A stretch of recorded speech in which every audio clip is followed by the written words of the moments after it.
Oi pessoal, hoje eu gostaria de dar início à leitura do livro Memórias Póstumas de Brás Cubas, tá? Do grandioso Machado de Assis. Essa obra aí é um clássico, trata-se de um fenômeno, né? Praticamente todo mundo aí que já teve a oportunidade de, de ler Machado de Assis, com certeza já deve ter ouvido falar dessa grande obra, tá? Eu vou trazer a leitura dela para vocês, né? Eu vou dar início à leitura dela para vocês ainda hoje, tá bom? Mas antes, eu gostaria de mostrar para vocês algumas das versões que eu tenho aqui em casa, né? E são versões espetaculares, tá? Todas elas eu ganhei, tá? Eu não comprei nenhuma, eu simplesmente ganhei e sou muito grato por ter essas obras aqui que eu pretendo levar toda a minha vida, tá? A primeira versão que eu tenho aqui é da editora Príncipes, acho que é Príncipes, não sei como que se diz, é Príncipes, né? E eles tiveram um capricho absurdo para fazer esse livro, né? Olha só a capa, né? Tem um aspecto meio dramático assim, olha, muito bonito, né? A capa brilhante. E olha só que legal, essa versão, ela possui questões de vestibular comentadas no final, tá? Então ela é de grande valia para quem está prestes aí a prestar um vestibular, tá? Porque possui questões de vestibular comentadas. Eu sei muito bem que tem muita gente aqui no meu canal, né, que está prestes a prestar um vestibular e gosta muito, né, de acompanhar minhas leituras, até porque eu facilito a vida de muita gente realizando essas leituras aqui. Eu sei que tem muita gente que tem muita dificuldade de ler, né, às vezes não tem tempo, né? Às vezes não tem paciência mesmo, e eu compreendo, de verdade, eu compreendo. Né? Na minha visão de mundo, eu não acho que todo mundo seja obrigado a ler, não. Né? Tem audiolivro aí, tem audiobook no YouTube, né? Tem vários meios para você acompanhar, né? Aí, essas obras clássicas, então por que você é obrigado a ler? Né? Quando eu preciso, né, ouvir uma determinada obra, né, ler uma determinada obra, muitas das vezes eu tento buscar a forma mais fácil. Então eu vou atrás de um audiobook, eu vou atrás de resumos, eu vou atrás de comentários, né, e por aí vai. Até que eu penso dessa forma, não sei se vocês pensam da mesma forma que eu, tá? Então tem essa versão aí. Outra versão que eu tenho é da LMPM Pocket, né? Versão de bolso, Memórias Póstumas de Brás Cubas, também muito bem feitinho, olha que bonitinho, né? Todas elas, pessoal, só recapitulando aqui, todas elas contêm o texto original, tá? Não muda em nada. O que muda aqui é a capa, algumas devem ter algumas notas diferentes, né? Notas diferentes, não muda em nada não, bom? E a última que eu tenho faz parte de um box, isso mesmo, eu comprei um box desse grandioso autor, né? Eu comprei um box dele contendo todos os romances e contos consagrados dele. E eu comprei esse box em 2018. Esse box vem com 3 volumes, olha só que bonito, olha. Olha só. Contém aí a imagem, né, do Machado de Assis de fundo. E aí vem escrito todos os romances e contos consagrados do Machado de Assis. E contém 3 volumes e eu vou ler aqui para vocês o que contém em cada volume. No primeiro volume aqui, gente, olha só. Neste primeiro volume aqui, tem as obras Ressurreição, A Mão e a Luva, Helena e Yaya Garcia. No segundo volume, temos Memórias Póstumas de Brás Cubas, Quincas Borba e Dom Casmurro. Já no terceiro, nós temos Esaú e Jacó, Memorial de Aires e Contos Consagrados. Eu, então, vou ler as obras que contém no segundo volume. Eu não vou ler as outras versões, por quê? Por que eu prefiro ler nessa versão aqui, nesse volume aqui? Primeiro que é um livro de capa dura, olha só a qualidade dessa obra, né? Eu prefiro ler livros de capa dura porque fica mais fácil para eu manusear, tá? Eles não ficam dançando sobre o meu colo, né? Eu prefiro, tá? É meu gosto, eu prefiro ler livro de capa dura, não que eu descarte aqueles livros ali, claro que não, né? Todos eles ficam muito bem guardados aqui em casa, mas eu prefiro ler livros de capa dura. Então eu vou ler essas obras aqui para vocês. O que eu vou fazer também, pessoal? Eu vou ler de forma consecutiva, né, a obra Quincas Borba, também do Machado de Assis. Né? Eu vou tentar ler essa obra aí para vocês, claro que num outro vídeo. Então eu peço que vocês me acompanhem aí até o final, por favor. Porque eu espero mesmo, de coração, que vocês me acompanhem nessa leitura, porque é uma leitura de grande valia, né? É um clássico, trata-se de um clássico da literatura brasileira, né? E Machado de Assis, sem sombra de dúvida, é um dos maiores escritores que nós tivemos. Está marcado na história, né? Não só do Brasil, mas ele é conhecido no mundo inteiro. É claro que nós temos que valorizar esse clássico, Então espero que vocês me acompanhem aí. Eu tenho essa versão, né, do Quincas Borba, eu tenho essa versão da LPM Pocket. Eu também ganhei um livro da minha mãe, né, da editora Pinguim, Companhia das Letras, né, esse livro aqui, novo, ela comprou novo pra mim, né, tá até com cheiro de novo. E por último eu tenho aqui, né, neste mesmo volume que contém Memórias Póstumas de Brás Cubas, logo em seguida tem aí a obra Quincas Borba. Então eu vou ler todas essas duas obras aí pra vocês, usando essa versão aqui, tá bom? Então vamos lá. Abrindo, né, este volume aqui, abrindo este livro, né, cujo foi feito com muito capricho, olha só, capa dura, muito bem feito mesmo, né, as letras brilhantes e tudo mais. Abrindo o livro, olha só, que bonito, gente, né? Olha que bonito, quando você abre o livro, tem essa textura aqui floral, linda demais. Aí vem a foto do Machadão, olha aí, né? Vem a foto do Machado aí, né? E daí vem o sumário. Vem o sumário aí. Para quem já está acostumado, deve saber que essa obra contém vários capítulos, né? Eu acho que são mais de... Deixa eu ver, eu acho que são mais de 60 capítulos, é isso? Acho que é mais do que isso, muito mais que isso, né? Deixa eu ver. Eu vou contar aqui pra vocês. Eu vou contar aqui quantos capítulos que tem. Eu vou ler cada capítulo aqui pra vocês, o nome de cada capítulo. Então, me acompanhe aí, por favor. Capítulo número 1, nós temos aqui Óbito do Autor. Olha só, o primeiro capítulo já é a morte do autor. Caramba, é bizarro, né? Aliás, antes nós temos aqui prólogo da 4ª edição e ao leitor. Nós temos aqui outras duas divisões aí separadas, né, pra gente ler antes de dar início aos capítulos, né? Mas aí, o capítulo 1 é Óbito do Autor. 2, o Emplácito. 3, genealogia. 4, a ideia fixa. 5, em que aparece a orelha de uma senhora. O 6º está em francês, eu não sei, não leio francês, né? Mas provavelmente, né, na leitura desse capítulo aqui vai estar a tradução. Eu vou ler para vocês. 7º, o delírio. 8º, razão contra a sandice. 9º, transição. 10º, naquele dia. Aí vem 11, o menino é pai do homem, 11º, né? 12, um episódio de 1814. 13, um salto. 14, o primeiro beijo. 15, Marcela. 16, uma reflexão imoral. 17, do trapézio e outras coisas. 18, visão do corredor. 19, a bordo. 20, bacharelo-me. 21, o almocreve. 22, volta ao Rio. 23, triste, mais curto. 24, curto, mais alegre. 25, na Tijuca. 26, o autor hesita. 27, Virgília. 28, contanto que. 29, a visita. 30, a flor da moita. 31, a borboleta preta. 32, coxa de nascença. 33, bem-aventurados os que não descem. 34, a uma alma sensível. 35, o caminho de Damasco. 36, a propósito de Botas. 37, enfim. 38, a 4ª edição. 39, o vizinho. Aí vem 40, na sede. 41, a alucinação. 42, que escapou a Aristóteles. 43, Marquesa, porque eu serei marquês. 44, um Cubas. 45, notas. 46, a herança. 47, o recluso. 48, um primo de Virgília. 49, a ponta do nariz. 50, Virgília casada. 51, é minha. 52, o embrulho misterioso. 53, reticências. Tem 3 pontinhos apenas, né? 54, a pêndula. 55, o velho diálogo de Adão e Eva. 56, o momento oportuno. 57, destino. 58, confidência. 59, um encontro. 60, o abraço. 61, um projeto. 62, o travesseiro. 63, fujamos. 64, a transação. 65, olheiros e escutas. 66, as pernas. 67, a casinha. 68, o vergalho. 69, um grão de sandice. E aí vem... Como é que é? 70, não é isso? 70. Dona Plácida. 71, o senão do livro. 72, o bibliômano, né? 73, o Luncheon, não sei em qual língua está escrito isso. 74, história de Dona Plácida. 75, comigo. 76, o estrume. 77, entrevista. 78, a presidência. 79, compromisso. 80, de secretário. 81, a reconciliação. 82, questão de botânica. 83, 13. Poxa, é capítulo demais.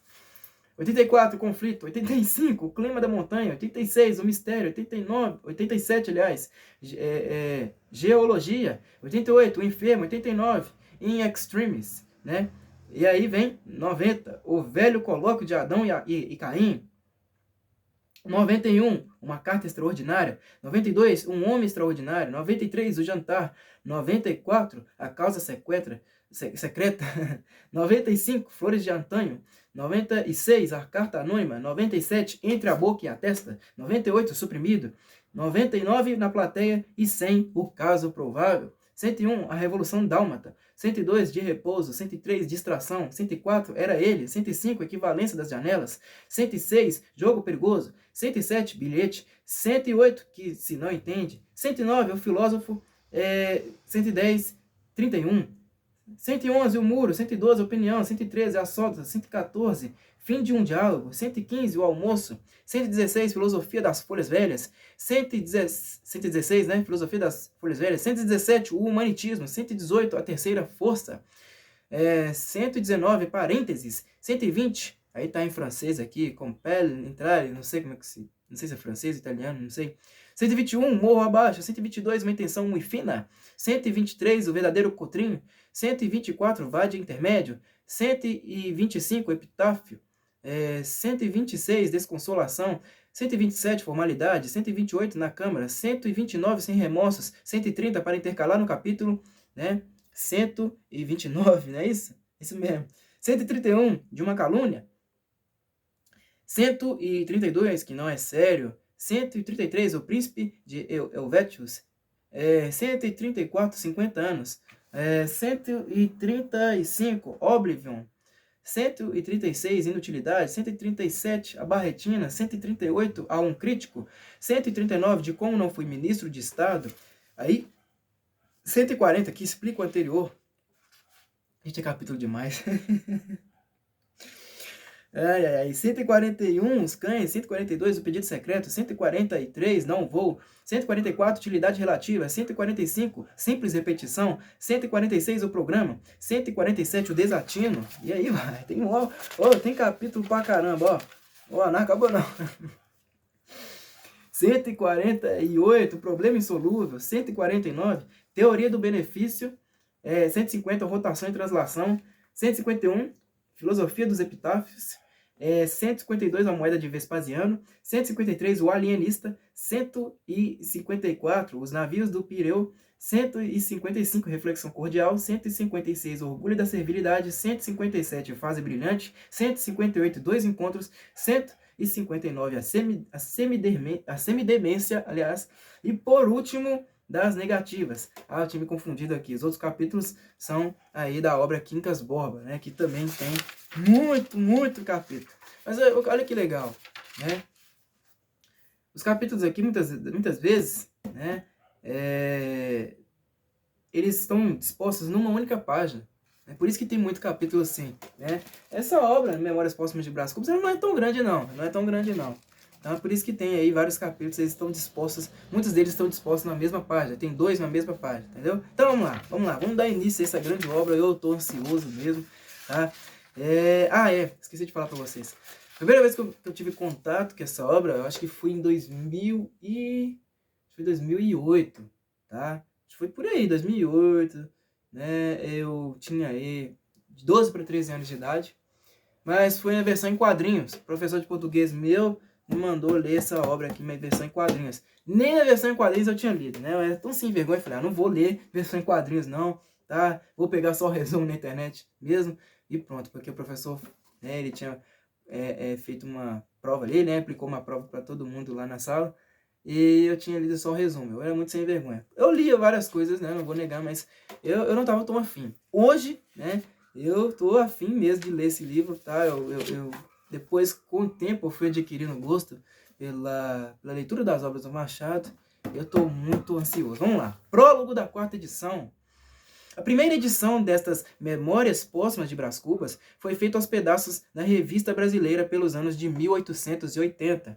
Postas mais tarde em livro, corrigi o texto em vários lugares. Agora que tive de o rever para a 4ª edição, emendei ainda alguma coisa e suprimi 2 ou 3 dúzias de linhas. Assim composta, sai novamente à luz esta obra que alguma benevolência parece ter encontrado no público.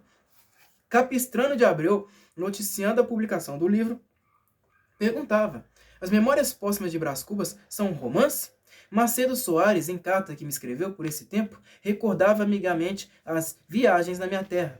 Ao primeiro respondia já o defunto Brás Cubas, como o leitor viu e verá no prólogo dele, que vai adiante, que sim e que não, que era romance para uns e não o era para outros. Quanto ao segundo, assim se explicou o finado.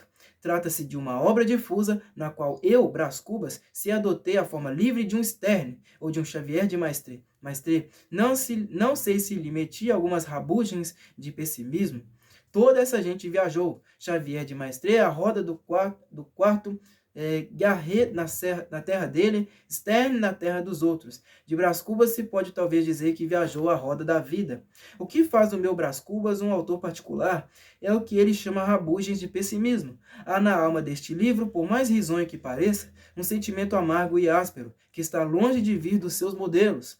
É taça que pode ter lavores de igual escola, mas leva outro vinho. Não digo mais para não entrar na crítica de um defunto, que se pintou a si e a outros conforme lhe pareceu melhor e mais certo. Machado de Assis. Este prólogo, originalmente escrito para a terceira edição do romance, foi publicado somente na quarta em 1899, última edição em vida do autor. Ao leitor que Stendhal confessasse haver escrito um de seus livros para 100 leitores, coisa é que admira e consterna. O que não admira, nem provavelmente consternará, é se este outro livro não tiver os 100 leitores de Stendhal, nem 50, nem 20, e quando muito, 10. 10? Talvez 5? Trata-se, na verdade, de uma obra difusa, na qual eu, Brás Cubas, se adotei a forma livre de um Sterne ou de um Xavier de Maistre, não sei se lhe meti algumas rabugens de pessimismo, pode ser obra de finado. Escrevia com a pena da galhofa e a tinta da melancolia, e não é difícil antever o que poderá sair desse conúbio. Acresce que a gente grave achará no livro umas aparências de puro romance, ao passo que a gente frívola não achará nele o seu romance usual. Ei-lo aí fica privado da estima dos graves e do amor dos frívolos, que são as duas colunas máximas da opinião. Mas eu ainda espero angariar as simpatias da opinião, e o primeiro remédio é fugir a um prólogo explícito e longo. O melhor prólogo é o que contém menos coisas, ou que as diz de um jeito obscuro e truncado. Consequentemente, evito contar o processo extraordinário que empreguei na composição destas memórias, trabalhadas cá no outro mundo. Seria curioso, mas nimiamente extenso, e, aliás, desnecessário ao entendimento da obra. A obra em si mesma é tudo. Se te agradar, fino leitor, pago-me da tarefa. Se te não agradar, pago-te com piparote e adeus. Brás Cubas. Óbito do autor, capítulo 1 do livro, minha gente. Algum tempo hesitei se devia abrir estas memórias pelo princípio ou pelo fim. Isto é, se poria em primeiro lugar o meu nascimento ou a minha morte. Suposto o uso vulgar seja começar pelo nascimento, duas considerações me levaram a adotar diferente método. A primeira é que eu não sou propriamente um autor defunto, mas um defunto autor. Para quem acampa foi outro berço. A segunda é que o escrito ficaria assim mais galante e mais novo. Moisés, que também contou a sua morte, não a pôs no introito, mas no cabo. Diferença radical entre este livro e o Pentateuco. Dito isto, expirei às 2h da tarde de uma sexta-feira do mês de agosto de 1869, na minha bela chácara de Catumbi. Tinha uns 64 anos, rijos e prósperos, era solteiro, possuía cerca de 300 contos e fui acompanhado ao cemitério por 11 amigos. 11 amigos. Verdade é que não houve cartas nem anúncios. Acresce que chovia, peneirava, uma chuvinha miúda, triste e constante e tão triste, que levou um daqueles fiéis da última hora a intercalar esta engenhosa ideia no discurso que proferiu à beira de minha cova. Vós que o conhecestes, meus senhores, vós podeis dizer comigo que a natureza parece estar chorando a perda irreparável de um dos mais belos caracteres que tem honrado a humanidade. Este ar sombrio, estas gotas do céu, aquelas nuvens escuras que cobrem o azul como um crepe funéreo, tudo isso é a dor crua e má que lhe rói a natureza as mais íntimas entranhas. Tudo isso é um sublime louvor ao nosso ilustre finado, bom e fiel amigo. Não me arrependo das 20 apólices que lhe deixei, e foi assim que cheguei à cláusula dos meus dias. Foi assim que me encaminhei para o undiscovered country de Hamlet, sem as ânsias nem as dúvidas do moço príncipe, mas pausado e trôpego, como quem se retira tarde do espetáculo. Tarde é aborrecido. Viram-me ir umas 9 ou 10 pessoas, entre elas 3 senhoras, minha irmã Sabina, casada com o Cotrim, a filha, um lírio do vale, e tenham paciência, daqui a pouco lhes direi quem era a terceira senhora. Contentem-se de saber que essa anônima, ainda que não parenta, padeceu mais do que as parentas. É verdade, padeceu mais. Não digo que se carpisse, não digo que se deixasse rolar pelo chão, convulsa. Nem o meu óbito era coisa altamente dramática. Um solteirão que expira aos 64 anos não parece que reúne em si todos os elementos de uma tragédia. E dado que sim, o que menos convia a essa anônima era aparentá-lo. De pé, à cabeceira da cama, com os olhos estúpidos, a boca entreaberta, a triste senhora mal podia crer na minha extinção. Morto, morto, dizia consigo. E a imaginação dela, como as cegonhas que um ilustre viajante viu desferirem o voo desde o Ilísio às ribas africanas, sem embargo das ruínas e dos tempos, a imaginação dessa senhora também voou por sobre os destroços presentes até as ribas de uma África juvenil. Deixá-la ir. Lá iremos mais tarde. Lá iremos quando eu me restituir aos primeiros anos. Agora quero morrer tranquilamente, metodicamente, ouvindo os soluços das amas, as falas baixas dos homens, a chuva que tamborila nas folhas de tinhorão da chácara e o som estrídulo de uma navalha que um amolador está afiando lá fora à porta de um correeiro. Juro-lhes que essa orquestra da morte foi muito menos triste do que podia parecer. De certo ponto em diante chegou a ser deliciosa. A vida estrebuchava-me no peito, com os ímpetos de vaga marinha. Esvaía-se-me a consciência, eu descia a imobilidade física e moral, e o corpo fazia-se-me planta, e pedra, e lodo, e coisa nenhuma. Morri de uma pneumonia, mas se lhe disser que foi menos a pneumonia do que uma ideia grandiosa e útil à causa da minha morte, é possível que o leitor não me creia, e todavia, é verdade, vou expor-lhe sumariamente o caso, julgue-o por si mesmo. Capítulo 2, o emplasto. Com efeito, um dia de manhã, estando a passear na chácara, pendurou-se-me uma ideia no trapézio que eu tinha no cérebro. Uma vez pendurada, entrou a bracejar, a pernear, a fazer as mais arrojadas cabriolas de volatim que é possível crer. Eu deixei-me estar a contemplar. Cabriolas? Eu não sei. Eu deixei-me estar a contemplá-la. Súbito, deu um grande salto, estendeu os braços e as pernas até tomar a forma de um X, decifra-me ou devoro-te.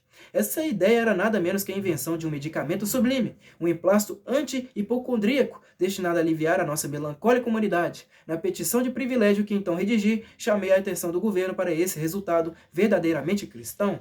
Todavia, não neguei aos amigos as vantagens pecuniárias que deviam resultar da distribuição de um produto de tamanhos e tão profundos efeitos. Agora, porém, que estou cá do outro lado da vida, posso confessar tudo. O que me influiu principalmente foi o gosto de ver impressas nos jornais, mostradores, folhetos, esquinas, enfim, nas caixinhas do remédio, estas 3 palavras: emplasto Brás Cubas. Para que negá-lo? Eu tinha a paixão do arruído, do cartaz, do foguete de lágrimas. Talvez os modestos me arguam esse defeito.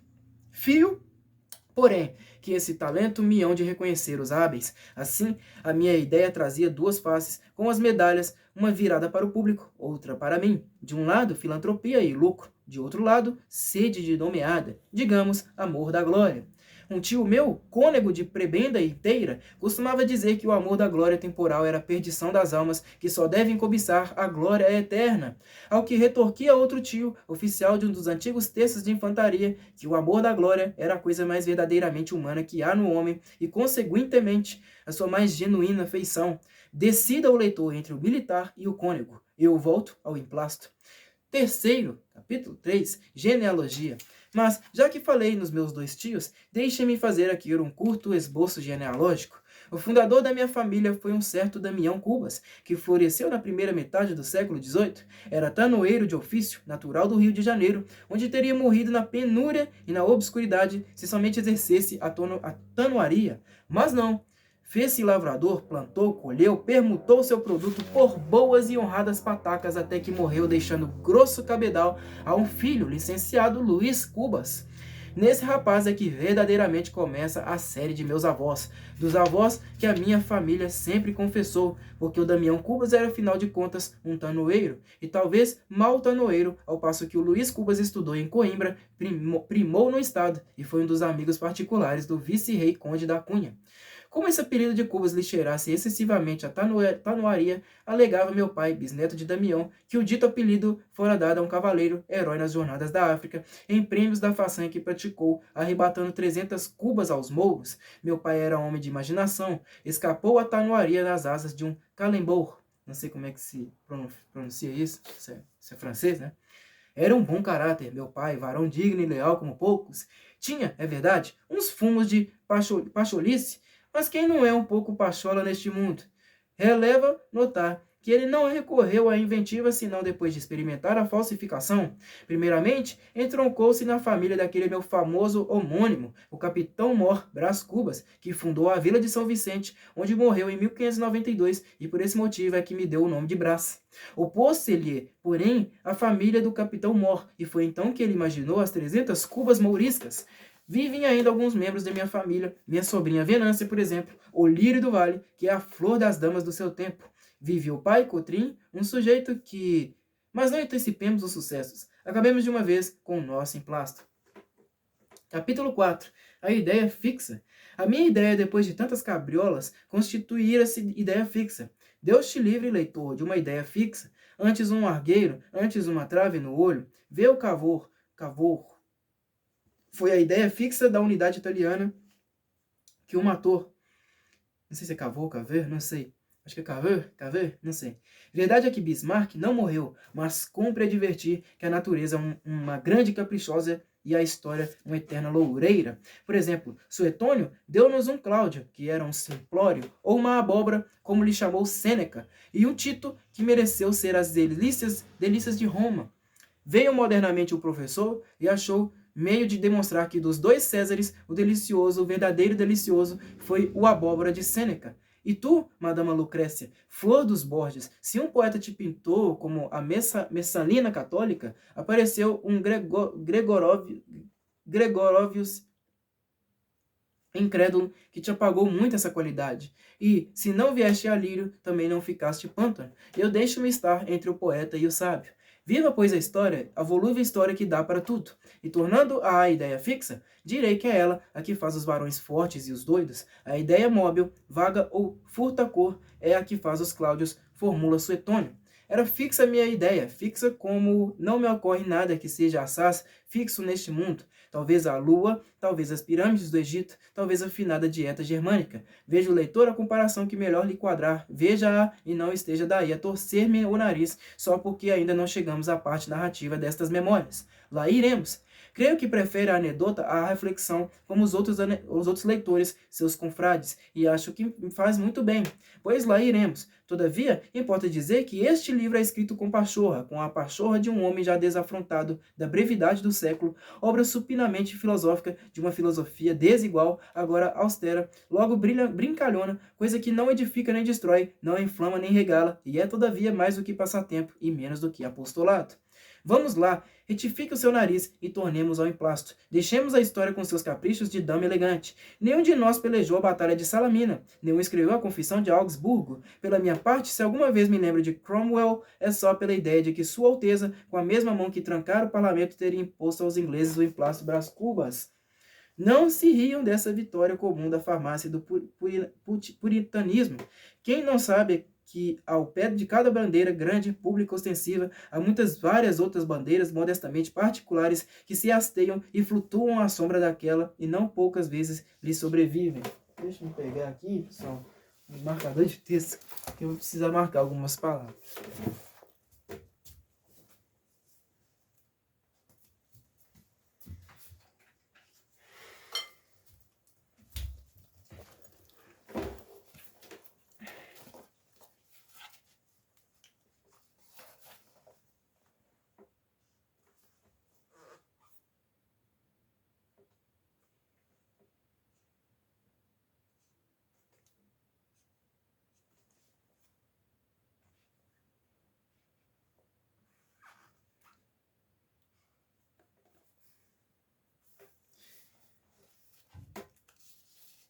Ai, ai, ai.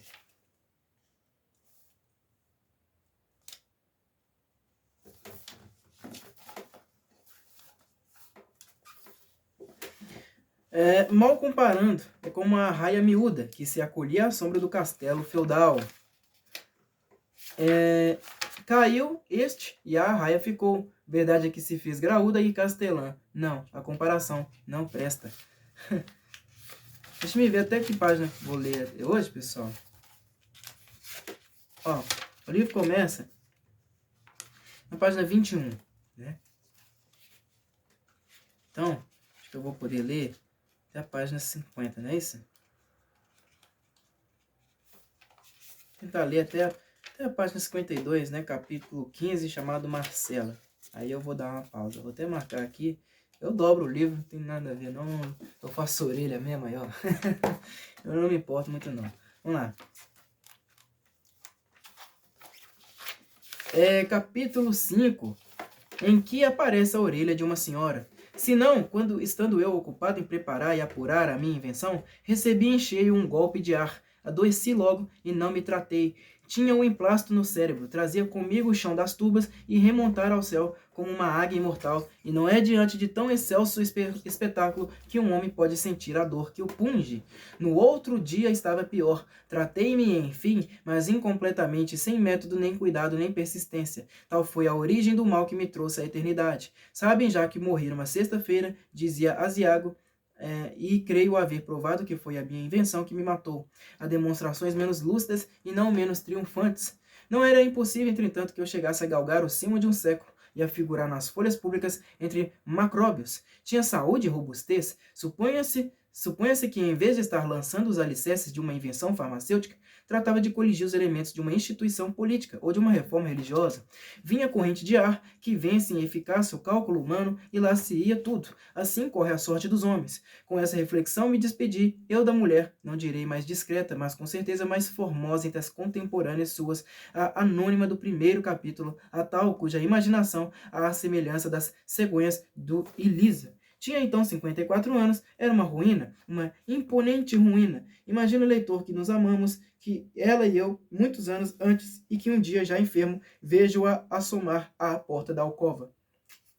Capítulo 6, aí vem aquele título em francês que eu não consigo ler. Vejo-a assomar à porta da alcova, pálida, comovida, trajada de preto, e ali ficar durante um minuto, sem ânimo de entrar, ou detida pela presença de um homem que estava comigo. Da cama onde jazia, contemplei-a durante esse tempo, esquecida de lhe dizer nada ou de fazer nenhum gesto. Havia já 2 anos que nos não víamos, e eu via agora, não qual era, mas qual fora, quais fôramos ambos, porque um Ezequias misterioso fizera recuar o sol até os dias juvenis. Recuou o sol, sacudi todas as misérias, e este punhado de pó que a morte ia espalhar na eternidade do nada, pôde mais do que o tempo que é o ministro da morte. Nenhuma água de juventa igualaria ali a simples saudade. Creiam-me, o menos mal é recordar. Ninguém se fie da felicidade presente, aliás. Anela uma gota da baba de Caim. Corrido o tempo e cessado o espasmo, então sim, talvez se pode gozar deveras, porque entre uma e outra dessas duas ilusões, melhor é a que se gosta sem doer. Não durou muito a evocação. A realidade dominou logo. O presente expeliu o passado. Talvez eu exponha ao leitor, em algum canto deste livro, a minha teoria das edições humanas. O que por agora importa saber é que Virgília, chamava-se Virgília, entrou na alcova, firme, com a gravidade que lhe davam as roupas e os anos, e veio até o meu leito. O estranho levantou-se e saiu. Era um sujeito que me visitava todos os dias para falar do câmbio, da colonização, da necessidade de desenvolver a aviação férrea. Nada mais interessante para um moribundo. Saiu.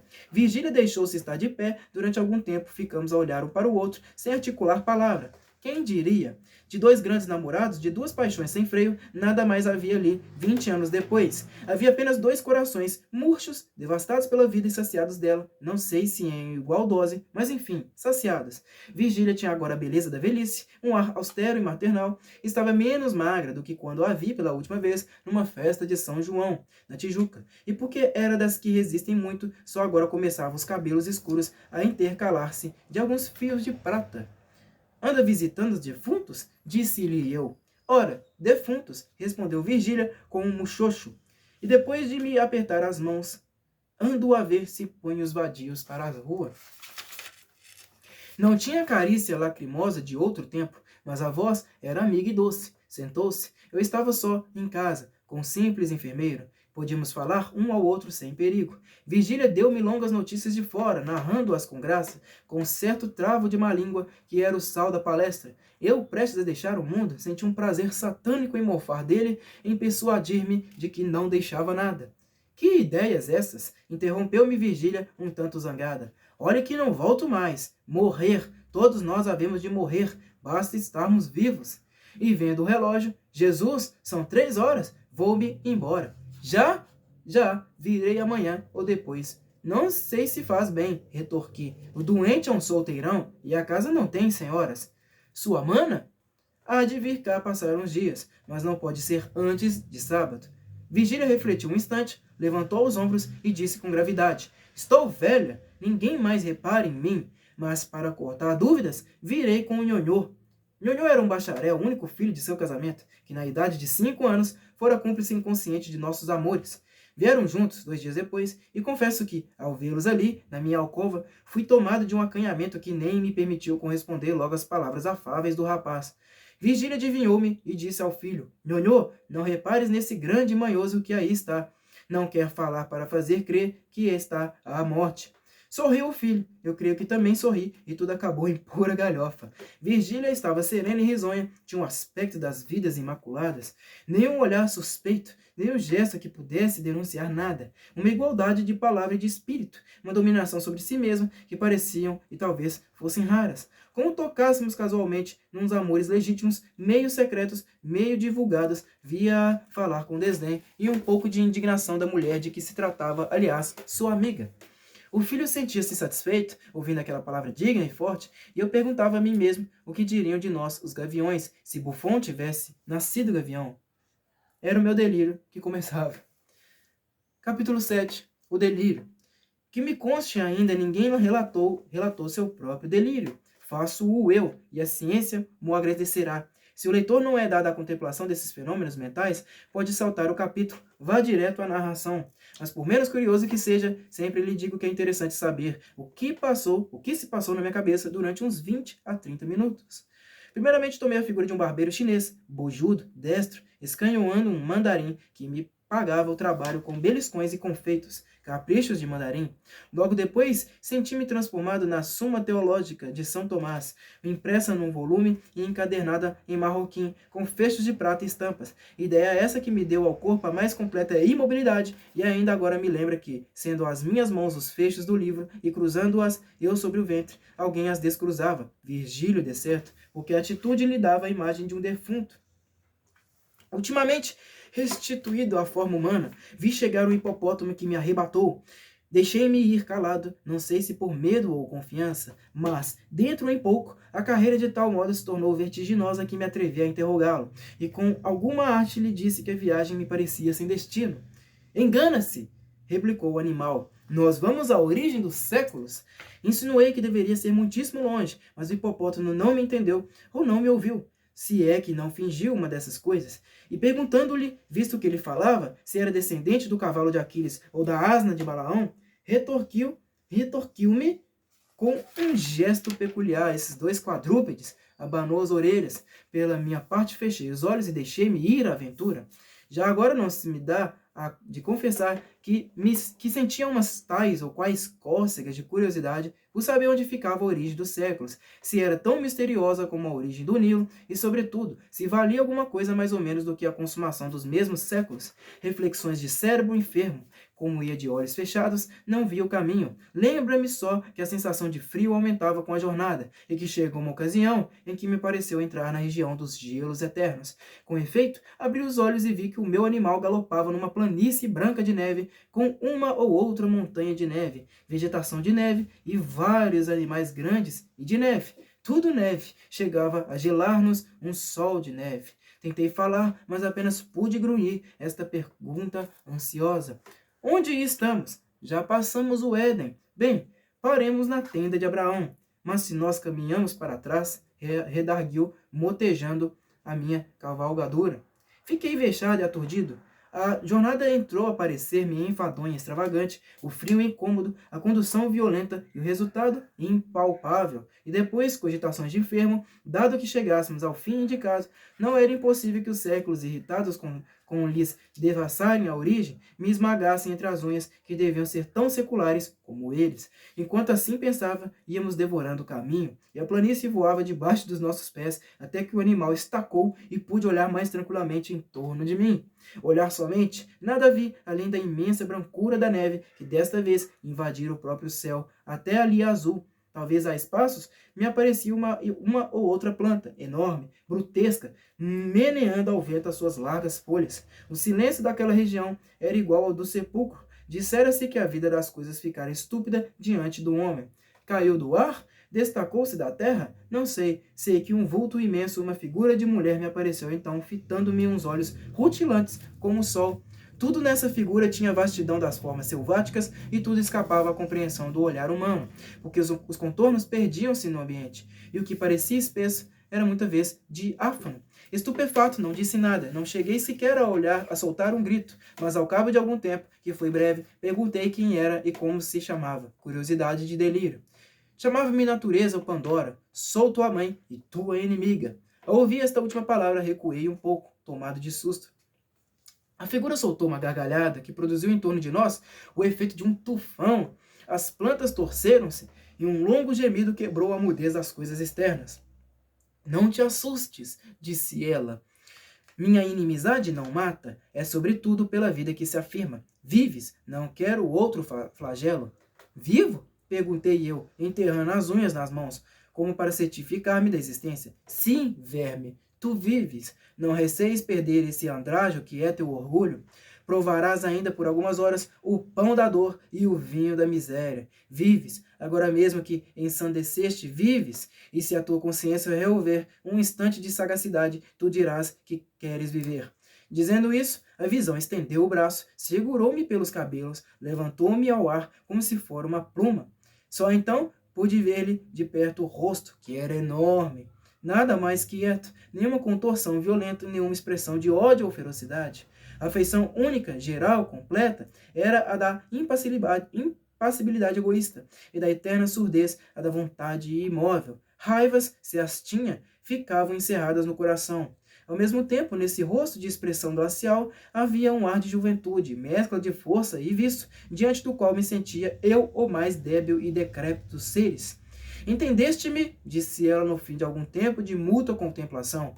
Não, respondi, nem quero entender-te. Tu és absurda, tu és uma fábula. Estou sonhando, de certo, ou se é verdade que enlouqueci, tu não passas de uma concepção de alienado, isto é, uma coisa vã, que a razão ausente não pode reger nem palpar. Natureza? Tu? A natureza que eu conheço é só mãe e não inimiga. Não faz da vida um flagelo. Nem como tu traz esse rosto indiferente, como sepulcro. E por que Pandora? Porque levo na minha bolsa os bens e os males. E o maior de todos, a esperança, a consolação dos homens. Tremes? Sim, o teu olhar fascina-me. Creio. Eu não sou somente a vida, sou também a morte, e tu está prestes a devolver-me o que te emprestei. Grande lascivo, espera-te a voluptuosidade do nada. Quando essa palavra ecoou, como um trovão, naquele imenso vale, afigurou-se-me que era o último som que chegava a meus ouvidos. Pareceu-me sentir a decomposição súbita de mim mesmo, então encarei-a com olhos súplices e pedi mais alguns anos. Pobre minuto, exclamou, para que queres tu mais alguns instantes de vida? Para devorar e seres devorado depois? Não estás farto do espetáculo e da luta? Conheces de sobejo tudo o que eu te deparei menos torpe, menos aflitivo. O alvor do dia, a melancolia da tarde, a quietação da noite, os aspectos da terra, o sono, enfim, o maior benefício das minhas mãos. Que mais queres tu, sublime e idiota? Viver somente, não te peço mais nada. Que me pôs no coração esse amor da vida, senão tu. E se eu amo a vida, por que te has de golpear a ti mesma, matando-me? Porque já não preciso de ti. Não importa o tempo, o minuto que passa, mas o minuto que vem. O minuto que vem é forte, jucundo, supõe trazer em si a eternidade e traz a morte, e perece como o outro, mas o tempo subsiste. Egoísmo, dizes tu? Sim, egoísmo não tem outra lei. Egoísmo, conservação. A onça mata o novilho porque o raciocínio da onça é que ela deve viver. E se o novilho é tenro, tanto melhor. Eis o estatuto universal. Sobe e olha. Isso dizendo, arrebatou-me ao alto de uma montanha. Inclinei os olhos a uma das vertentes e contemplei durante um tempo largo, ao longe, através de um nevoeiro, uma coisa única. Imagina tu, leitor, uma redução dos séculos e um desfilar de todos eles, as raças todas, todas as paixões, o tumulto dos impérios, a guerra dos apetites e dos ódios, a destruição recíproca dos seres e das coisas. Tal era o espetáculo, acerbo e curioso espetáculo. A história do homem e da terra tinha assim uma intensidade que lhe não podiam dar nem a imaginação, nem a ciência. Porque a ciência é mais lenta e a imaginação mais vaga, enquanto que o que eu ali via era a condensação viva de todos os tempos. Para descrevê-la seria preciso fixar o relâmpago. Os séculos desfilavam no turbilhão, e não obstante, porque os olhos do delírio são outros. E eu via tudo o que passava diante de mim, flagelos e delícias, desde essa coisa que se chama glória até essa outra coisa que se chama miséria. E via o amor multiplicando a miséria, e via a miséria agravando a debilidade. Aí vinha a cobiça que devora, a cólera que inflama, a inveja que baba, e a enxada e a pena, úmidas de suor, e a ambição, a fome, a vaidade, a melancolia, a riqueza, o amor, e todos agitavam um homem como um chocalho, até destruí-lo como um farrapo. Eram as formas várias de um mal, que ora mordia a víscera, ora mordia o pensamento, e passeava eternamente as suas vestes de alerquim em derredor da espécie humana. A dor cedia alguma vez, mas cedia à indiferença, que era um sono sem sonhos, ou ao prazer, que era uma dor bastarda. Então o homem, flagelado e rebelde, corria diante da fatalidade das coisas, atrás de uma figura nebulosa e esquiva, feita de retalhos, um retalho de impalpável, outro de improvável, outro de invisível, cozidos todos a ponto precário, com a agulha da imaginação, e essa figura, nada menos que a quimera da felicidade, ou lhe fugia perpetuamente, ou deixava-se apanhar pela fralda, e um homem a cingia ao peito, e então ela ria, como um escárnio, e sumia-se como uma ilusão. A contemplar tanta calamidade, não pude reter um grito de angústia, que natureza, ou Pandora, escutou sem protestar nem rir, e não sei por que lei de transtorno cerebral fui eu que me pus a rir, de um riso descompassado e idiota. Tens razão, disse eu. A coisa é divertida e vale a pena. Talvez monótona, mas vale a pena. Quando Jó amaldiçoava o dia em que fora concebido, é porque lhe davam ganas de ver cá de cima o espetáculo. Vamos lá, Pandora, abre o ventre e dirige-me. A coisa é divertida, mas digere-me. E digere-me. A coisa é divertida, mas digere-me. Não é dirige-me não, digere-me. A resposta foi compelir-me fortemente a olhar para baixo, a ver os séculos que continuavam a passar, velozes e turbulentos, as gerações que se superpunham às gerações, umas tristes como os hebreus do cativeiro, outras alegres como os devassos de Cômoro, e todas elas pontuais na sepultura.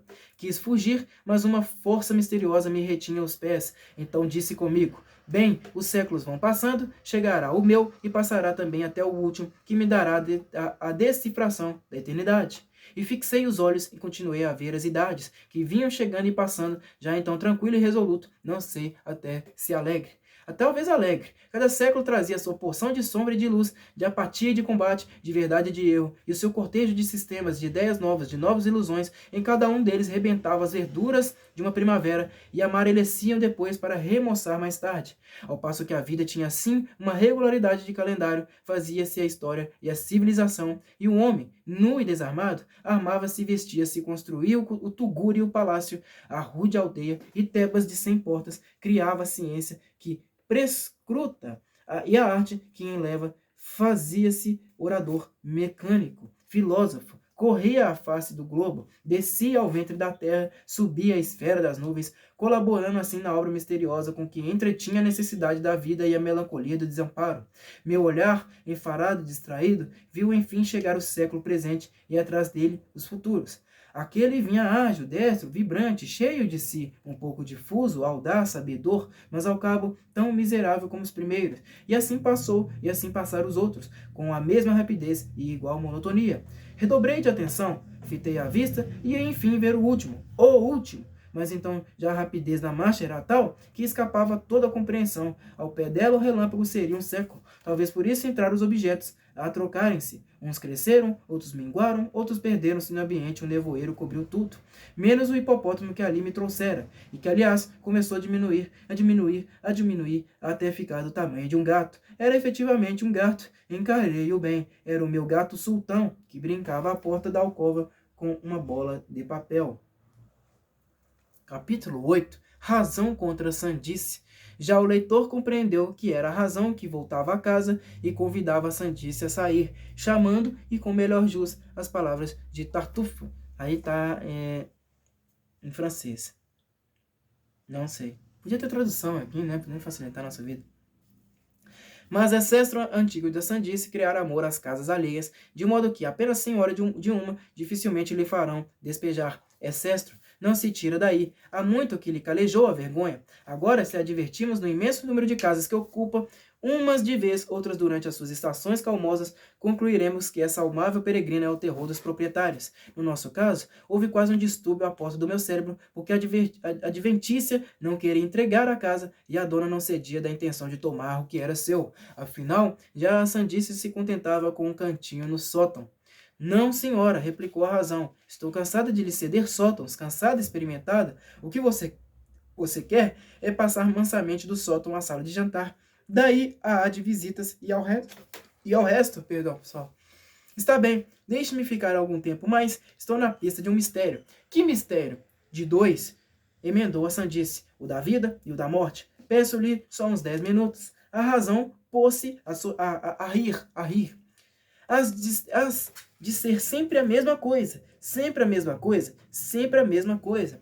E dizendo isso, travou-lhe dos pulsos e arrastou-a para fora. Depois entrou e fechou-se. A Sandice ainda gemeu algumas súplicas, grunhiu algumas zangas, mas desenganou-se depressa, deitou a língua de fora em ar de surriada e foi andando. Capítulo 9. Transição.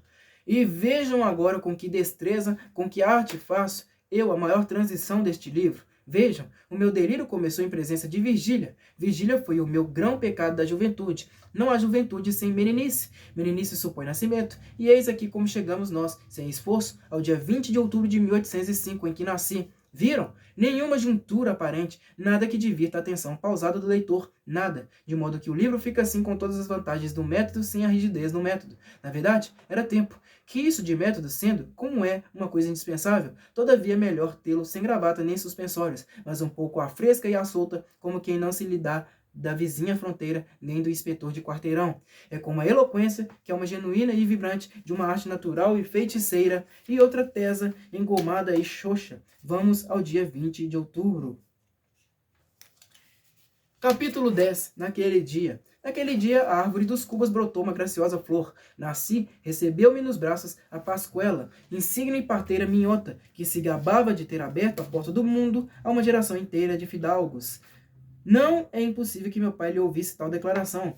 Creio, todavia, vida, que o sentimento paterno é que o induz a gratificá-lo com 2 meias dobras. Lavado e enfaixado, fui desde logo o herói da nossa casa, cada qual prognosticava a meu respeito o que mais lhe quadrava o sabor.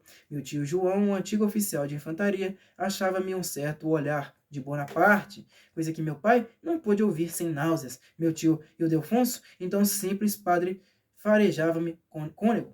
Cônego é o que ele há de ser, e não digo mais por não parecer orgulho, mas não me admiraria nada se Deus o destinasse a um bispado. É verdade, um bispado não é coisa impossível. Que diz você, Mano Bento? Meu pai respondia a todos que eu seria o que Deus quisesse, e alçava-me ao ar como se tentasse mostrar-me à cidade e ao mundo. Perguntava a todos se eu me parecia com ele, se era inteligente, bonito.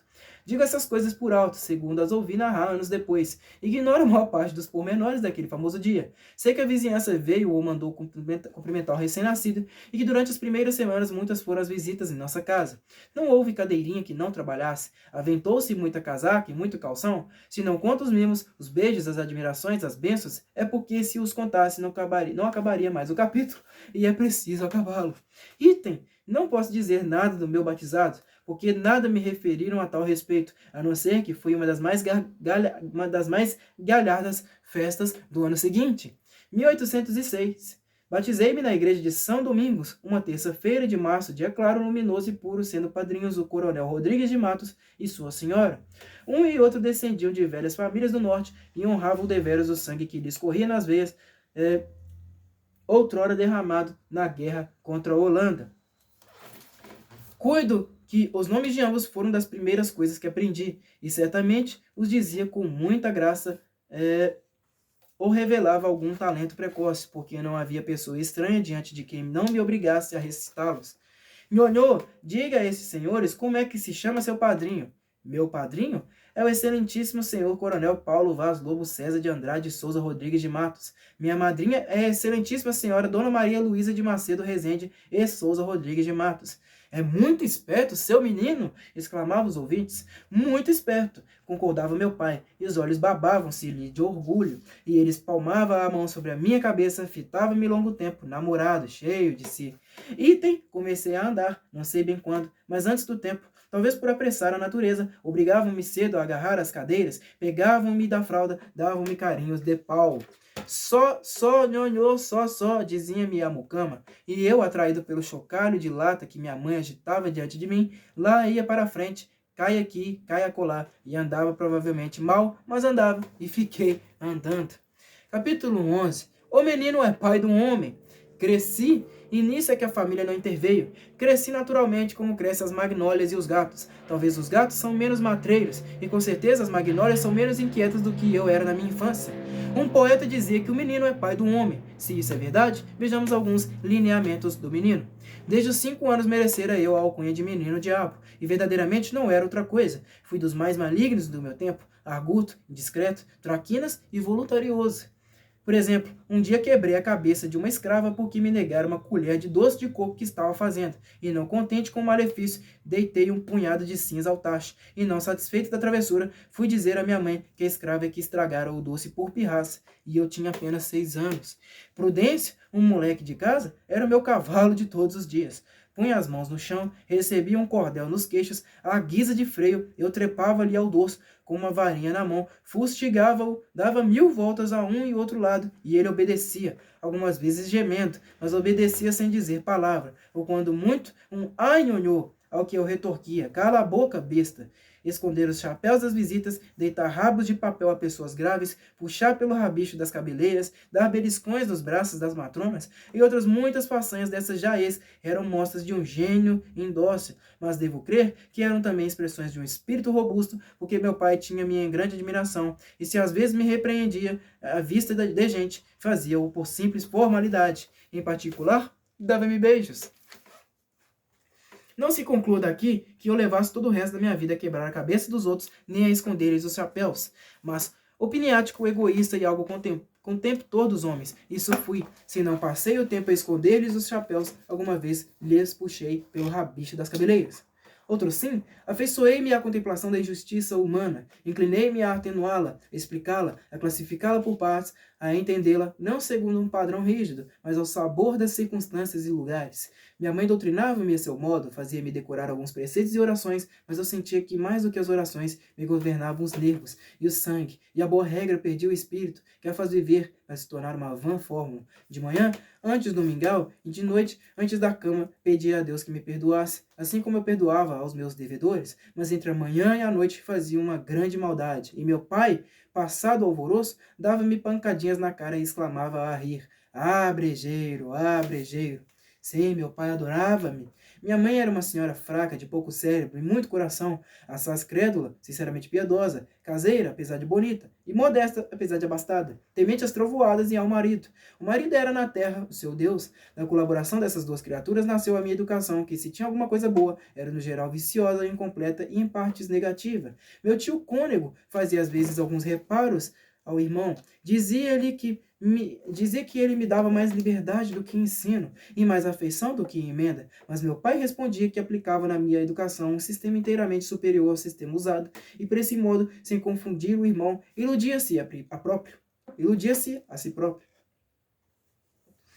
De em volta com a transmissão e a educação, houve ainda o exemplo estranho, o meio doméstico. Vimos os pais, vejamos os tios. Um deles, o João, era um homem de língua solta, vida galante, conversa picaresca. Desde os 11 anos entrou e admitir-me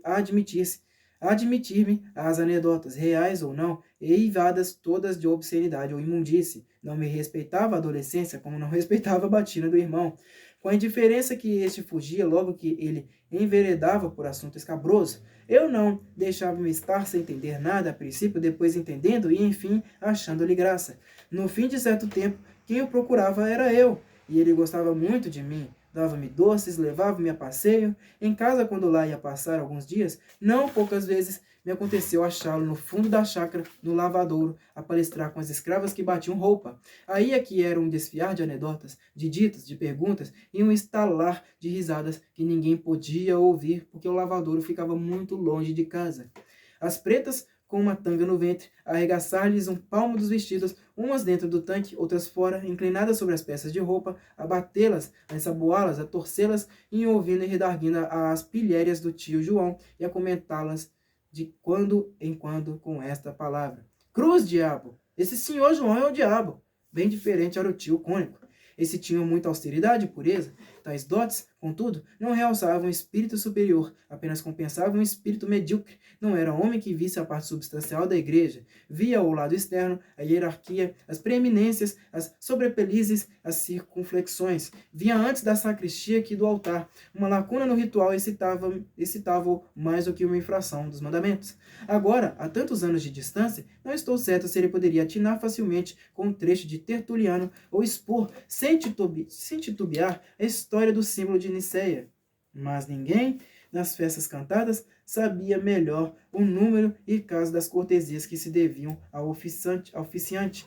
Cônego foi a única ambição de sua vida, e dizia de coração que era a maior dignidade a que podia aspirar. Piedoso, severo nos costumes, minucioso na observância das regras, frouxo, acanhado e subalterno, possuía algumas virtudes, em que era exemplar, mas carecia absolutamente da força de as incutir, de as impor aos outros.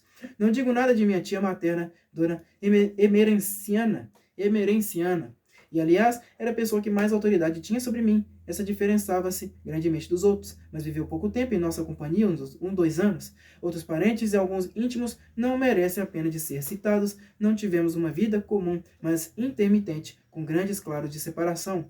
O que importa é a expressão geral do meio doméstico, e essa aí fica indicada: vulgaridade de caracteres, amor das aparências rutilantes, do arruído, frouxidão da vontade, domínio do capricho e o mais. Dessa terra e desse estrume é que nasceu esta flor.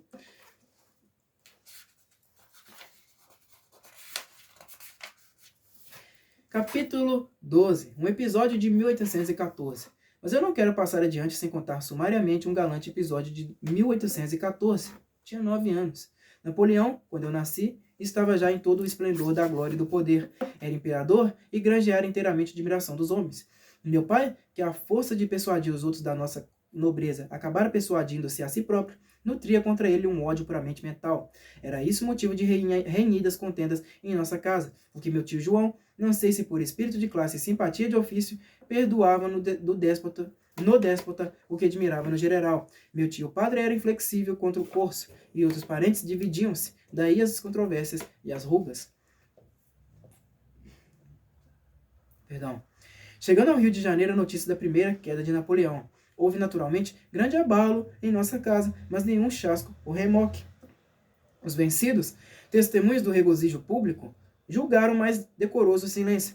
Alguns foram além e bateram palma. A população, cordialmente alegre, não regateou demonstrações de afeto à real família.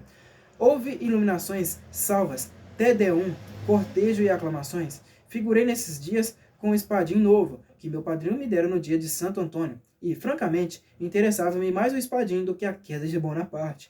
Nunca me esqueceu esse fenômeno. Nunca mais deixei de pensar comigo que o nosso espadim é sempre maior do que a espada de Napoleão. E notem que eu ouvi muito discurso quando era vivo. Li muita página rumorosa de grandes ideias e maiores palavras, mas não sei porquê, no fundo dos aplausos que me arrancavam de boca, lá escoava alguma vez este conceito de experimentado. Vai-te embora, tu só cuidas do espadim. Não se contentou a minha família em ter um quinhão anônimo no regozijo público. Entendeu oportuno e indispensável celebrar a destituição do imperador com um jantar, e tal jantar que o ruído das aclamações chegasse aos ouvidos de Sua Alteza, ou quando menos de seus ministros. Dito e feito, veio abaixo toda a velha prataria herdada do meu avô Luís Cubas. Vieram as toalhas de Flandres, as grandes jarras da Índia, matou-se um capado, encomendaram-se às madres da ajuda as compotas e as marmeladas. Lavaram-se, arearam-se, poliram-se as salas, escadas, castiçais, arandelas, as vastas mangas de vidro, todos os aparelhos do luxo clássico. Dada a hora, achou-se reunido uma sociedade seleta, o juiz de fora, 3 ou 4 oficiais militares, alguns comerciantes e letrados, vários funcionários da administração, uns com suas mulheres e filhas, outros sem elas, mas todos comungando no desejo de atolar a memória de Bonaparte no papo de um peru. Não era um jantar, mas um Te-Deum. Foi o que pouco mais ou menos disse um dos letrados presentes, o Dr. Vilaça, glosador insigne, que acrescentou aos pratos de casa o acepipe das musas. Lembra-me como se fosse ontem, lembra-me de o ver erguer-se com a sua longa cabeleira de rabicho, casaca de seda, uma esmeralda no dedo, pedir a meu tio padre que lhe repetisse o mote, e repetido o mote, cravar os olhos na testa de uma senhora, depois tossir, alçar a mão direita toda fechada, menos o dedo índice, que apontava para o teto, e, assim posto e composto, devolver um mote glosado. Não fez uma glosa, mas 3, depois jurou aos deuses não acabar mais. Pediu um mote, davam-lhe, ele glosava-o prontamente e logo pedia outro e mais outro, a tal ponto que uma das senhoras presentes não pôde calar a sua grande admiração. A senhora diz isso, retorquia modestamente o Vilaça, porque nunca ouviu o Bocage, como eu ouvi no fim do século em Lisboa. Aquilo sim, que facilidade, e que versos! Tivemos lutas de 1 e 2 horas no botequim do Nicola, a glosarmos no meio de palmas e bravos. Imenso talento do Bocage, era o que me dizia, há dias, a senhora duquesa de Cadaval.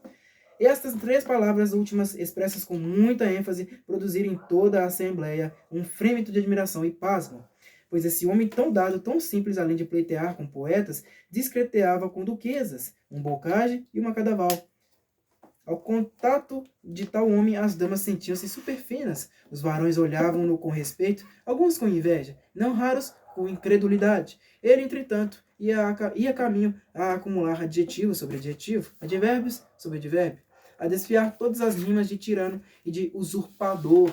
Era a sobremesa. Ninguém já pensava em comer. No intervalo das glossas, corria um burburinho alegre, um palavrear de estômagos satisfeitos, os olhos moles e úmidos, ou vivos e cálidos, espreguiçavam-se ou saltitavam de uma ponta a outra da mesa, atulhada de doces e frutas, aqui um anás em fatias, ali o melão, entalhadas, as campoteiras de cristal deixando ver o doce de coco finamente ralado, amarelo, como uma gema, ou então o melado escuro e grosso, não longe do queijo do cará. De quando em quando, um riso jovial, amplo, desabotoado, um riso de família, vinha quebrar a gravidade política do banquete. No meio do interesse grande e comum, agitavam-se todos os pequenos e particulares. As moças falavam das modinhas que haviam de cantar ao cravo, e do minuete e do solo inglês. Nem faltava matrona que prometesse bailar 1/8 de compasso, só para mostrar como folgara nos seus bons tempos de criança. Um sujeito, ao pé de mim, dava a outro notícia recente dos negros novos que estavam a vir, segundo cartas que recebera de Luanda. Uma carta em que o sobrinho lhe dizia ter já negociado cerca de 40 cabeças, e outra carta em que trazia-as justamente na algibeira, mas não as podia ler naquela ocasião. O que afiançava é que podíamos contar só nessa viagem uns 120 negros, pelo menos. Traz, traz, traz, fazia o Vilaça batendo com as mãos uma na outra. O rumor cessava de súbito, como um estacado de orquestra, e todos os olhos se voltavam para o glossador. Quem ficava longe aconcheava a mão atrás da orelha para não perder palavra. A maior parte, antes mesmo da glossa, tinha já um meio riso de aplauso, trivial e cândido. Quanto a mim, lá estava solitário e deslembrado, a namorar certa compota da minha paixão. No fim de cada glossa, ficava muito contente, esperando que fosse a última, mas não era, e a sobremesa continuava intacta. Ninguém se lembrava de dar a primeira voz. Meu pai, à cabeceira, saboreava agora extensas a alegria dos convivas, mirava-se todos nos carões alegres, nos pratos, nas flores, deliciava-se com a familiaridade travada entre os mais distantes espíritos e influxo de um bom jantar. Eu via isso, porque arrastava os olhos da compota para ele e dele para a compota, como a pedir-lhe que má servisse, mas fazia-o em vão. Ele não via nada, via-se a si mesmo, e as glossas sucediam-se como bategas d'água, obrigando-me a recolher o desejo e o pedido. Ponto. Pacientei quando pude, e não pude muito. Pedi em voz baixa o doce, enfim, bradei, berrei, bati com os pés. Meu pai, que seria capaz de me dar o sol, se eu o exigisse, chamou um escravo para me servir o doce, mas era tarde. A tia emerenciana arrancara-me da cadeira e entregara-me a uma escrava, não obstante os meus gritos e repelões. Não foi outro delito do glossador, retardar a compota e dera causa à minha exclusão. Tanto bastou para que eu cogitasse uma vingança, qualquer que fosse, mas grande e exemplar, coisa que de alguma maneira o tornasse ridículo. que ele era um homem grave. O doutor Vilaça, medido e lento, 47 anos, casado e pai. Não me contentava o rabo de papel nem o rabicho da cabeleira. Havia de ser coisa pior. Entrei a espreitá-lo durante o resto da tarde, a segui-lo na chácara, onde todos desceram a passear. Vi-o conversar com Dona Eusébia, irmã do sargento Bor Domingues, uma robusta donzelona que, se não era bonita, também não era feia. Estou muito zangada com o senhor, dizia ela.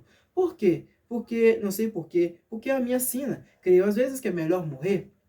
Tinham penetrado uma pequena moita, era lusco-fusco. Eu segui-os. O Vilaça levava nos olhos umas chipas de vinho e de volúpia. Deixe-me, disse ela. Ninguém nos vê. Morrer, meu anjo. Que ideias são essas? Você sabe que eu morrerei também? Que digo? Morro todos os dias, de paixão, de saudades. Dona Eusébia levou o lençol aos olhos. O glosador vasculhava na memória algum pedaço literário e achou este, e mais tarde verifiquei ser de uma das óperas do judeu. Não chores, meu bem. Não queiras que o dia amanheça com 2 auroras? Disse isso. Puxou-a para si, ela resistiu um pouco, mas deixou-se ir, unir os rostos, e eu ouvi estalar muito ao de leve um beijo, o mais medroso dos beijos. O doutor Vilaça deu um beijo em Dona Eusébia. Bradei eu, correndo pela chácara. Foi um estouro essa minha palavra. A estupefação, aliás, imobilizou a todos. Os olhos espraiavam-se a uma e outra banda. Trocavam-se sorrisos, segredos, a socapa. As mães arrastavam as filhas, pretextando o sereno. Meu pai puxou-me as orelhas, disfarçadamente, irritado deveras com a indiscrição. Mas no dia seguinte, ao almoço, lembrando o caso, sacudiu-me o nariz a rir. Ah, brejeiro, ah, brejeiro. Capítulo 13, um salto. Unamos agora os pés e demos um salto por cima da escola. A enfadonha escola, onde aprendi a ler, escrever, contar, dar cacholetas, apanhá-las e fazer diabruras, ora nos morros, ora nas praias, onde quer que fosse propício a ociosos. Tinha amarguras esse tempo. Tinha os ralhos, os castigos, as lições árduas e longas, e pouco mais, muito pouco e muito leve. Só era pesada a palmatória, e ainda assim, ó palmatória, terror dos meus dias pueris, tu que fosse com pele entrar com que um velho mestre, ossudo e calvo, me incutiu no cérebro o alfabeto, a prosódia, a sintaxe, e o mais que ele sabia, benta palmatória tão praguejada dos modernos, quem me dera ter ficado sob teu jugo, com a minha alma imberbe as minhas ignorâncias, e meu espadim, aquele espadim de 1814, tão superior à espada de Napoleão. Que querias tu, afinal, meu velho mestre de primeiras letras? Lição de cor e compostura na aula, nada mais, nada menos do que quer a vida, que é das últimas letras, com a diferença que tu, se me metia medos, nunca me meteste zanga. Vejo-te ainda agora entrar na sala, com as tuas chinelas de couro branco, capote, lenço na mão, calva à mostra, barba rapada. Vejo-te sentar, bufar, grunhir, absorver uma pitada inicial e chamar-nos depois a lição. E fizeste isso durante 23 anos, calado, obscuro, pontual, metido numa casinha da Rua do Piolho, sem enfadar o mundo com a tua mediocridade, até que um dia deste o grande mergulho nas trevas, e ninguém te chorou, salvo um preto velho, ninguém nem eu, que te devo os rudimentos da escrita. Chamava-se Ludgero, como é que se pronuncia isso? Ludgero, o mestre. Quero escrever-lhe o nome todo nesta página. Ludgero Barata, um nome funesto, que servia aos meninos de eterno mote a chufas, um de nós, o Quincas Borba. Esse então era cruel com o pobre homem. 2, 3 vezes por semana, havia de lhe deixar na algibeira das calças umas largas calças de enfiar, ou na gaveta da mesa, ou ao pé do tinteiro, uma barata morta. Se ele a encontrava ainda nas horas da aula, dava um pulo, circulava os olhos chamejantes, dizendo-nos os últimos nomes. Éramos sevandijas, capadócios, malcriados, moleques, uns tremiam, outros rosnavam. O Quincas Borba, porém, deixava-se estar quieto, com os olhos espetados no ar. Uma flor, o Quincas Borba. Nunca em minha infância, nunca em toda a minha vida achei um menino mais gracioso, inventivo e travesso. Era a flor, e não já da escola, senão de toda a cidade. A mãe, viúva com alguma coisa de seu, adorava o filho e trazia-o amimado, asseado, enfeitado, com um vistoso pajem atrás, um pajem que nos deixava gazear a escola e caçar ninhos de pássaros, ou perseguir lagartixas nos morros do Livramento e da Conceição, ou simplesmente arruar à toa, como 2 peraltas sem emprego. E de imperador, era um gosto ver o Quincas Borba fazer de imperador nas festas do Espírito Santo. De resto, nos nossos jogos pueris, ele escolhia sempre um papel de rei, ministro, general, uma supremacia, qualquer que fosse. Tinha garbo ou traquinas, e gravidade, certa magnificência nas atitudes, nos meneios, Quem diria que suspendamos a pena, não adiantemos os sucessos, vamos de um salto ao 1822, data da nossa independência política e do meu primeiro cativeiro pessoal. Capítulo 14, o primeiro beijo. Tinha 17 anos. Pungia-me um buçozinho que eu forcejava por trazer a bigode. Os olhos, vivos e resolutos, eram a minha feição verdadeiramente máscula. Como ostentasse certa arrogância, não se distinguia bem se era uma criança com fumos de homem, se um homem com áreas de menino. Ao cabo, era um lindo garçom, lindo e audaz, que entrava na vida de botas e esporas, chicote na mão e sangue nas veias, cavalgando um corcel nervoso, rijo, veloz, como o corcel das antigas baladas que o romantismo foi buscar ao castelo medieval para dar com ele nas ruas do nosso século. O pior é que o estafaram a tal ponto que foi preciso deitá-lo à margem, onde o realismo veio achar, com medo de lazeira e vermes, e por compaixão o transportou para seus livros. Sim, eu era esse garçom bonito, airoso, abastado, e facilmente se imagina que mais de uma dama inclinou diante de minha fronte pensativa ou levantou para mim os olhos cobiçosos. De todas, porém, a que me cativou foi logo uma não sei se diga. Este livro é casto, ao menos na intenção. Na intenção é castíssimo, mas vá lá. Ou se há de dizer tudo, ou nada. A que me cativou foi uma dama espanhola, Marcela, a linda Marcela, como lhe chamavam os rapazes do tempo. E tinham razão os rapazes. Era filha de um hortelão das Astúrias. Disse-mo ela mesma, num dia de sinceridade, porque a opinião aceita é que nascera de um letrado de Madrid, vítima da invasão francesa, ferido, encarcerado, espingardeado, quando ela tinha apenas 12 anos. Coisas de Espanha. Quem quer que fosse, porém... Perdão. Quem quer que fosse, porém, o pai, letrado ou hortelão, a verdade é que Marcela não possuía inocência rústica e mal chegava a entender a moral do código. Era boa moça, lépida, sem escrúpulos, um pouco tolhida pela austeridade do tempo, que lhe não permitia arrastar pelas ruas os seus estouvamentos e berlindas. Luxuosa, impaciente, amiga de dinheiro e de rapazes, naquele ano, morria de amores por um certo Xavier, sujeito abastado e tísico, uma pérola. Vi-a pela primeira vez. No Rocio Grande, na noite das luminárias, logo em que constou a declaração da independência, uma festa de primavera, um amanhecer da alma pública. Éramos 2 rapazes, o povo e eu. Víamos da infância com todos os arrebatamentos da juventude. Vi a sair de uma cadeirinha airosa e vistosa, um corpo esbelto, ondulante, um desgarre, alguma coisa que nunca achara nas mulheres puras. Segue-me, disse ela ao pajem, e eu seguia, tão o pajem como o outro, como se a ordem me fosse dada. Deixei-me ir, namorado. Vibrante, cheio das primeiras auroras. A meio caminho chamaram-lhe linda Marcela. Lembrou-me que ouvira tal nome a meu tio João, e confesso que fiquei tonto. 3 dias depois perguntou-me meu tio, em segredo, se queria ir a uma ceia de moças nos cajueiros. Fomos.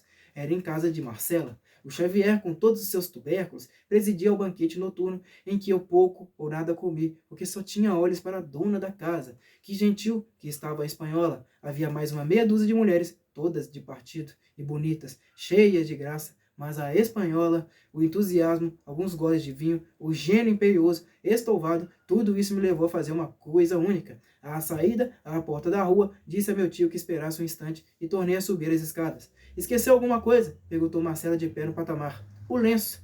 Ela ia abrir-me caminho para tornar à sala. Eu segurei-lhe nas mãos, puxei-a para mim e dei-lhe um beijo. Não sei se ela disse alguma coisa, se gritou, se chamou alguém. Não sei nada. Sei que desci outra vez as escadas, veloz como um tufão e incerto como um ébrio. É isso aí, pessoal. Acho que eu vou parar a leitura por aqui. Já li uma boa parte do livro, né? Aqui. Até a página 50, o livro tem... Deixa eu ver quantas páginas tem o livro.